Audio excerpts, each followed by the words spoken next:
এদের মতো মানবতা ফেরিওয়ালা নামের কুলাঙ্গার গুলোকে এইভাবে শিক্ষা দেওয়ার দরকার। নিঃসন্দেহে তুই ঠিক কথা বলেছিস। আবার আরেক কুলাঙ্গার তো মানুষকে মুখ দেখাতে না পেরে মাকে দিয়ে নতুন ব্যবসা শুরু করছে। জানি না উপরালা আমাকে মাফ করবেন কিনা, কিন্তু আমি আপনাদের কাছে আমার ছেলের হয়ে মাফ চেয়ে নিচ্ছি।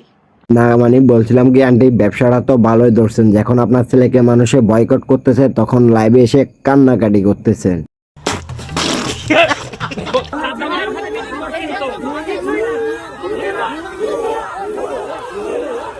এর মতো কুলাঙ্গাররা একটা ফেসবুকে পোস্ট দিয়ে ছাত্রদেরকে উৎসাহ করতে পারে না, আর এখন রাস্তায় নেমে মানুষকে নাটক দেখাচ্ছে।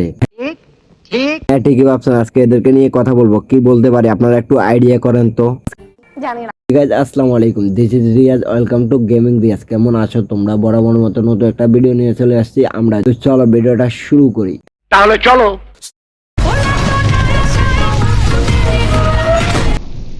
গোলা তো নয়, যেন আগুনের গোলা। বিসমিল্লাহির রহমানির রহিম। আসসালামু আলাইকুম। আমি রিজওয়ানা ইউসুফ, আজকে আপনাদের সামনে আমি একজন মা হিসেবে প্রথমবারের মতো আসলাম। তো আপনি প্রথমবারের মতোই আসবেন, কারণ আপনার ফোলা তো এখন জনগণের বয়কটের টফি আছে, এই জন্য আপনাকে দিয়ে নতুন একটা ব্যবসা করে কোনো ট্রেন্ডিং এ আসা যায় নাকি ওইটা দেখতেছে আর কি। আমার ছেলেকে আপনারা সবাই চিনেন, ফারাজ করিম চৌধুরী, যাকে আপনারা মানবতার ফেরিওয়ালা বলেন। ওনাকে মানবতার ফেরিওয়ালা বলে তো এই দেশের জনগণের জীবনে একটা ভুলই করছে, কারণ আওয়ামী লীগ কখনো মানবতার ফেরিওয়ালা হইতে পারে না, ওরা শুধু মানুষের রক্ত খেতে পারে।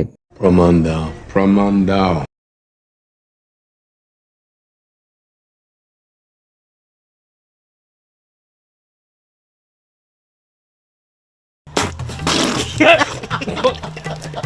আপনারা নিজেদের ভালোবাসা থেকে আজকে জাতির এই সংকটজনক মুহূর্তে আমার ছেলে চুপ, এটার কারণ মা হিসেবে আমি অন্তত জানি। সেটা আমরাও জানি, সে তো আওয়ামী লীগ করে, জন্য সে একটা ফেসবুকে পোস্ট দেওয়ার মতো ক্ষমতা নাই, কারণ একটা আওয়ামী লীগের এমপির ফোলা কখনো ছাত্রদের পাশে একটা পোস্ট করার ক্ষমতা থাকতে পারে? তার মনটা অনেক নরম, সে মানুষকে অনেক ভালোবাসে। আজকে আপনাদের পাশে সে হয়তো শ্বশুরে নাই, কিন্তু মন প্রাণ হৃদয় জুড়ে সে আপনাদের সাথে। যদি এতই ভালো হইতো তাহলে সাধারণ ছাত্রছাত্রীর জন্য একটা ফেসবুকে পোস্ট দিয়ে হলো তার পাশে থাকতো, কারণ এখানে তার বন্যা হচ্ছে না যে ফেসবুক লাইভ করে মানুষকে বলবে আপনারা বিকাশের টাকা পাঠান, নগদের টাকা পাঠান। ওই জন্য এখানে তো ইনকাম নাই, ওই জন্য পোস্ট দেওয়ারও দরকার নাই।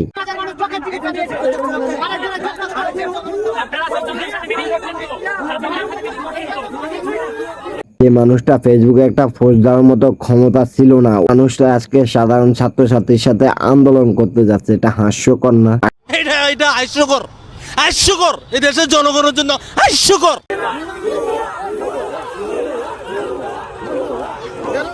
আসলে ভাই আমাদের বাঙালির কোনো লজ্জা নাই, যদি লজ্জা শরম থাকতো তাহলে আমরা ভেবেচিন্তে কাজ করতাম, এরকম মানুষের উপরে গুল্লি চালাইতাম না।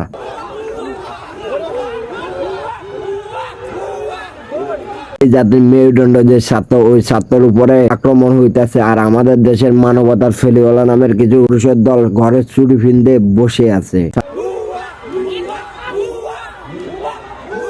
ছাত্ররা আজকে আন্দোলন করতেছেন, তাদের উদ্দেশ্যে আমার কথা, যারা আজকে আপনাদের দুঃসময় নাই তাদের ভিডিও আর কখনো দেখবেন না, কারণ তাদেরকে আপনারা ডলার দিবেন আর ওই ডলার দিয়ে তারা মাগি নিয়ে ঘুমাইবো।